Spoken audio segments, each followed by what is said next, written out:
This is a spiny lobster, and this is a slipper lobster. And these are just 2 of the 75 lobster species you'll find around the world. Today, I'm on a mission to eat every lobster in Asia. They're not messing around here. And by the end of this video, That's a big fat beauty. I'll be taking on the most expensive, most massive lobster that money can buy. But first, these guys, what many refer to as a freshwater lobster. That being the crawfish. This is going to be the cheapest lobster-like creature we'll be eating all day, coming in at just 13 cents for one of these guys. There is just one small problem. This is not a lobster. Crawfish live in rivers, swamps, and lakes. They are freshwater creatures, whereas lobsters, they live in the ocean. So why am I including them? Because they have all the hallmarks of a lobster. First, in the front, 2 claws, vicious. In the back, a plump, juicy tail. In the middle, a big head, resembling that of a lobster. So basically the point is we're cheating a little bit because we wanted to include more foods in this lobster video. Traditional Louisiana Cajun crawfish are tossed in a cayenne pepper-based boil. But in the hands of Chef Nikki, owner of the restaurant Cao Ba, that familiar recipe gets an Asian twist. First, she heats up a wok. She adds creamy butter and fragrant garlic oil. Then she fills the pan with plenty of crawfish, stirring thoroughly to let them absorb those rich flavors. The advantage of the crawfish is that you can eat a lot without breaking your bank. They're way cheaper than lobsters, not as sweet, not meaty as the lobsters. However, if you know how to do it right, it's more fun to work with crawfish than lobsters. For a little bit of heat and a little bit of sweet, Cajun seasoning and sugarcane molasses. Now for the Asian twist. Lemongrass, lime leaves, fish sauce, pineapple, and fresh basil bring a hit of aromatic freshness.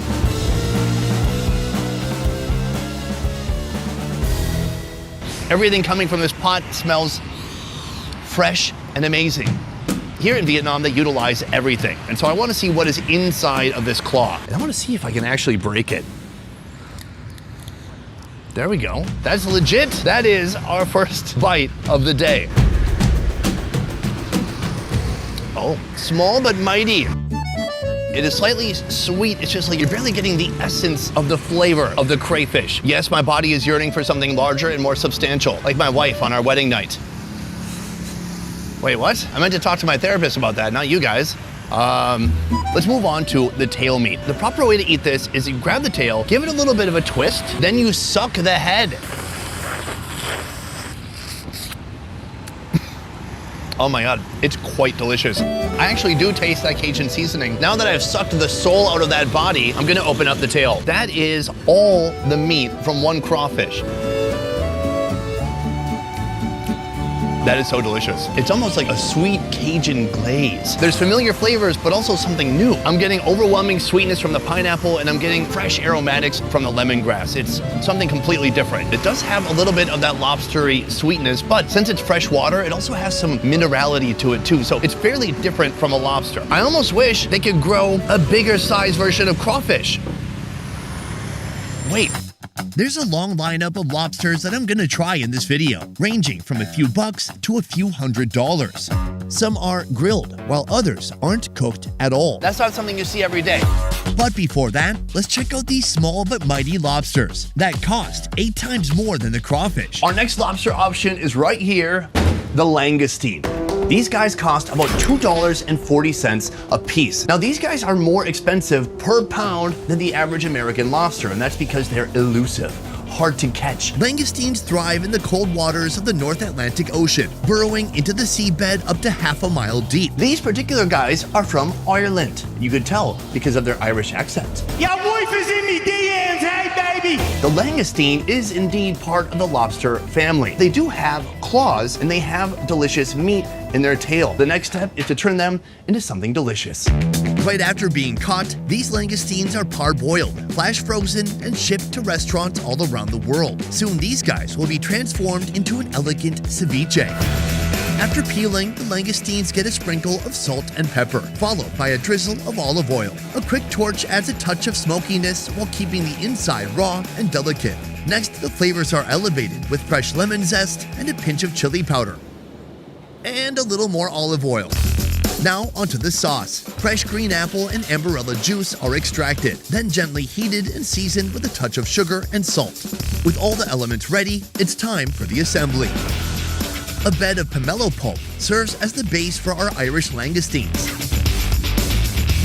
Each is crowned with a dollop of caviar. Delicate agar-agar jelly is added for texture, followed by a flourish of edible flowers. For a final touch, a pesto sauce is mixed with the green juice before being poured over the dish.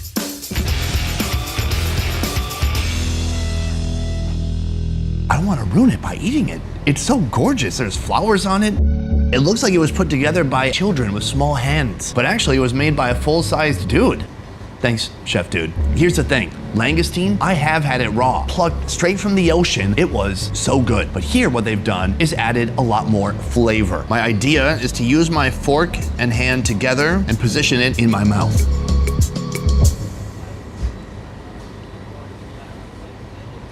Oh, that's very good. Fascinating because it has been partially cooked, but it really does still feel raw. It doesn't feel plump or dense like a fully cooked langoustine. The flavors, fruity, a little bit sour, and then you get that rich hit of caviar as well. People oftentimes compare the langoustine to shrimp, but to me it tastes like something completely all its own. This, my friends, is the langoustine. Soon we'll reveal which lobster is the biggest and most expensive of the day. But before we get to that, we've got this oddball that looks less like a lobster and more like a steampunk Roomba. They're known as slipper lobsters, and inside this tank we have two different species. Let's start with the small one.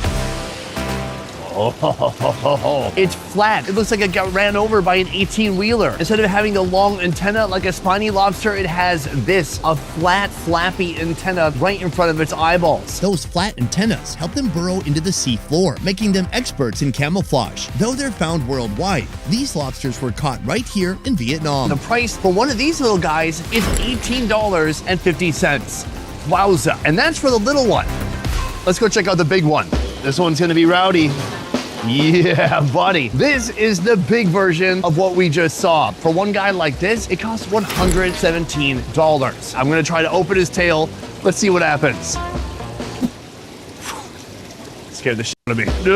This right here is what we're after. That big, beautiful, juicy tail. Here you can see a size comparison between the two different lobsters. This one, absolutely massive. This one, petite, cute, and can I say, more affordable. We're gonna be eating two different species of slipper lobster, and they're gonna prepare them in two different ways.